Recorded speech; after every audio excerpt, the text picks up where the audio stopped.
इस कहानी की शुरुआत होती है प्लेनेट वेजिटा से, जहाँ किंग वेजिटा सैनिकों के साथ कुछ बेबी सेंस को देखने जाते हैं और तब उन्हें एहसास होता है कि एक बेबी सेंस की पावर लेवल बहुत ज्यादा है। ये देखकर किंग वेजिटा बहुत ज्यादा हैरान हो जाता है और वो स्कॉटर से उस बेबी सेंस की पावर को चेक करने लगते हैं, लेकिन वो स्कॉटर ब्लास्ट हो जाता है। ये देखकर किंग वेजिटा बहुत ज्यादा हैरान रह जाता है। किंग वेजिटा कहता है ये तो बहुत पावरफुल है, हमें जल्द कुछ करना होगा, ये हमारे प्लेनेट के लिए खतरा हो सकता है। और तभी किंग वेजिटा ये फैसला करते हैं कि इसे दूसरे प्लेनेट पे भेज दिया जाए, जहाँ ना कुछ खाने के लिए हो न पीने के लिए, और वो वहाँ तरफ तरफ के मर जाए। और उस प्लेनेट का नाम होता है वम्पा, और उस प्लेनेट पे बड़े बड़े और खतरनाक जानवर होते हैं जो किसी को भी मारकर खा जाए। और किंग वेजिटा बिल्कुल यही चाहता था। कुछ समय बाद ये बात पैरागस को पता चल जाती है और वो उड़ते हुए एक स्पेसशिप के पास जाता है और एक सेकंड को लेके उस प्लेनेट की तरफ निकल जाता है। और वो वही सयन होता है जो पैरागस को सारी बात बताई थी, और उस सयन को मालूम होता है कि प्लेनेट वम्पा किधर है। और हम दूसरी तरफ गोकू के माता पिता को देखते हैं जो गोकू को अर्थ पे भेजने की तैयारी कर रहे थे। उनको ये करना तो अच्छा नहीं लग रहा था, लेकिन उन्हें मजबूरी में ये करना पड़ता है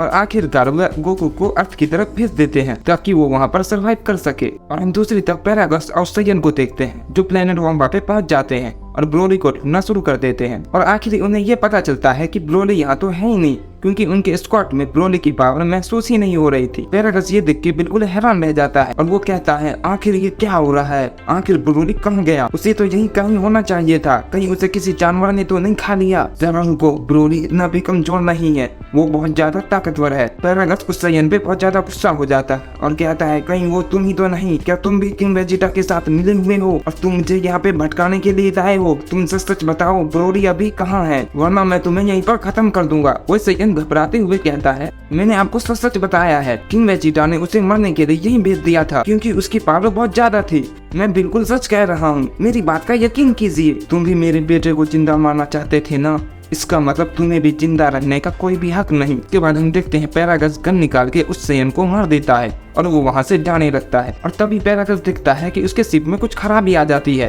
और वो वहीं उसी प्लेनेट पे फंस जाता है। आखिर ब्रोली का शिप प्लेनेट वेजिटा से तो निकलता है, लेकिन वो प्लेनेट वम्पा पे पहुंच नहीं पाता। तो आखिर ब्रोली का शिप गया तो गया कहाँ? और वहीं हम दूसरी तरफ देखते हैं ग्रैंड पेरिस्ट सारे यूनिवर्स में ट्रेवल कर रहे थे और वो ये देख रहे थे कि सारे गॉड अपने काम ठीक से कर रहे हैं या नहीं। और हम तभी देखते हैं जब ग्रैंड प्रिस्ट ट्रेवल कर रहे थे तभी दो अजीब सी चीज उनके सामने से पार होती है। उस चीज को देख के ग्रैंड प्रिस्ट का सारा ध्यान वहीं चला जाता है और वो सोच में पड़ जाते हैं कि आखिर वो चीज थी क्या। इसके बाद ग्रैंड प्रिस्ट कहते हैं शायद मुझे उस चीज को देखना चाहिए और ग्रैंड प्रिस्ट अपनी शक्ति का इस्तेमाल करके इन दोनों पार्ट को रोक देते हैं। और हम देखते हैं उस स्पेसशिप को रुकने की वजह से एक बच्चे के सर पे चोट आ जाती है और वो और कोई नहीं हमारा गोकू होता है। इसके बाद ग्रैंड प्रिस्ट उन दोनों बच्चों के पास बैरियर लगा देते हैं और वो दोनों बच्चे बच जाते हैं। और इसके बाद ग्रैंड प्रिस्ट ये नोटिस करते हैं कि ये कोई आम बच्चे नहीं है, अगर ये कोई आम बच्चे होते तो उस बैरियर को छेद नहीं पाते और वो वहीं मर जाते। और इसके साथ ग्रैंड प्रिस्ट ये भी महसूस करते हैं कि उनमें से एक बच्चे की ताकत बहुत ज्यादा होती है और दूसरा वाला बच्चा थोड़ा सा कमजोर होता है। इसके बाद ग्रैंड प्रिस्ट उन दोनों बच्चों को जेनोसामा के पैलेस पे ले जाने की सोचते हैं, लेकिन वो चाहकर भी दोनों बच्चों को जेनोसामा के पैलेस पे नहीं ले जा सकते थे। दरअसल उन्हें ये बहाना बनाना पड़ेगा कि दो स्पेसशिप ऐसे ही जा रहे थे और उन्हीं के महल से टकरा गए। इसके बाद ग्रैंड प्रिस्ट जेनोसामा को सभी यूनिवर्स के बारे में बता रहे होते हैं और तभी हम देखते हैं दो स्पेसशिप वहाँ पर लैंड करते हैं। इसके बाद जेनोसामा बाहर निकल कर देखते हैं और कहते हैं ये दोनों स्पेसशिप यहाँ पर आखिर कैसे आए, यहाँ पर तो किसी भी चीज का आना नामुमकिन है, आखिर ये दोनों स्पेसशिप यहाँ आए तो आए कैसे, या इसे किसी ने यहाँ पर भेजा है?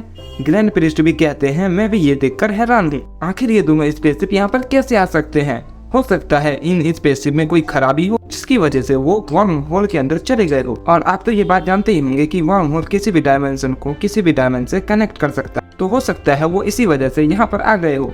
जेनोसामा कहते हैं ये बात तो ठीक है, लेकिन दोनों स्पेसशिप में एक ही साथ खराबी ये कैसे हो सकता है, आखिर ये दोनों एक साथ कैसे आ गए? जरूर इसके पीछे कोई है। ग्रैंड प्रिस्ट कहते हैं ठीक है जेनोसामा, अगर आपको कोई दिक्कत हो रही है तो मैं इन दोनों स्पेसशिप को किसी और प्लेनेट पे भेज देता हूँ। लेकिन जेनोसामा जैसे ही इन दोनों बच्चों को देखते हैं वो ग्रैंड प्रिस्ट को ऐसा करने से मना कर देते हैं। इसके बाद ग्रैंड प्रिस्ट एक छोटी सी स्माइल देते हुए कहते हैं आखिरकार जेनोसामा मान गए, मैं भी यही चाहता था। इसके बाद ग्रैंड प्रिस्ट इन दोनों बच्चों को शिप से निकालते हैं और जेनोसामा उन बच्चों के साथ खेलने लगते हैं। इसके बाद जेनोसामा ये सोचने लगते हैं कि इन दोनों बच्चों का आखिर नाम क्या रखा जाए और आखिर आखिरकार जानोसामा की नजर उन पॉट पे पड़ती है जिन पे उन बच्चों का नाम लिखा हुआ था। इसके बाद जानोसामा समझ जाते हैं कि एक बच्चे का नाम ब्रोली है और एक बच्चे का नाम गो, और आखिर जानोसामा को उन संयम से धीरे धीरे लगाव हो जाता है और वो उनको वहां से जाने की बात बिल्कुल नहीं करते। और अब इन दोनों की ट्रेनिंग की जिम्मेदारी ग्रैंड प्रिस्ट की होगी। और अब ग्रैंड प्रिस्ट ट्रेनिंग के दौरान ये नोटिस करते हैं कि गोकू को ट्रेनिंग करना बहुत ज्यादा पसंद है, और वहीं दूसरी तरफ ब्रोली को ट्रेनिंग करना बिल्कुल पसंद नहीं था। वो ट्रेनिंग से हमेशा दूर भागता था, लेकिन गोकू को देखकर उसे मजबूरी में ट्रेनिंग करनी पड़ती थी।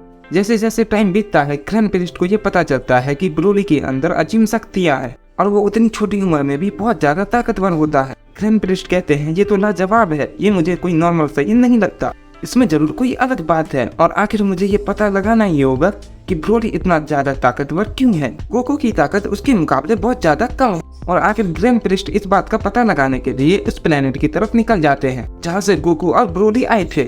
और ग्रैंड प्रिस्ट को ये बात पता चलती है कि जहाँ से गोकू और ब्रोली प्लेनेट वेजिटा से आए थे वो अब नहीं रहा, वो प्लेनेट अब डिस्ट्रॉय हो चुका है और सारे साइयन्स मारे जा चुके हैं। इसके बाद ग्रैंड प्रिस्ट कहते हैं आखिर मुझे अपनी शक्तियों का इस्तेमाल करके ये देखना होगा कि आखिर यहाँ क्या हुआ। इसके बाद हम देखते हैं ग्रैंड प्रिस्ट अपनी शक्तियों का इस्तेमाल करके ये देखने लगते हैं कि आखिर इस प्लेनेट के साथ क्या हुआ। और इसके बाद हम देखते हैं ग्रैंड प्रिस्ट की आंखें अचानक से व्हाइट हो जाती है और वो साइयन्स की इतिहास को देखने लगते हैं, और उन्हें पता चलता है कि ब्रोली एक लेजेंडरी साइयन है जो 1000 साल में सिर्फ एक ही पैदा होता है। और बात रही गोकू की, तो गोकू के माता पिता ने उसे अर्थ पे भेजा था क्योंकि उनके माता पिता को ये बात पता चल गई थी कि ये प्लेनेट अब डिस्ट्रॉय होने वाला है, ताकि गोकू अर्थ पे जाके बिल्कुल सेफ रहे। इसके बाद हम देखते हैं ग्रैंड प्रिस्ट इन साइयन्स का इतिहास जानकर जानोसामा के प्लेस पे चले जाते हैं। प्रिस्ट ये डिसाइड करते हैं कि ये बात मैं उन दोनों बच्चों को कभी नहीं बताऊंगा।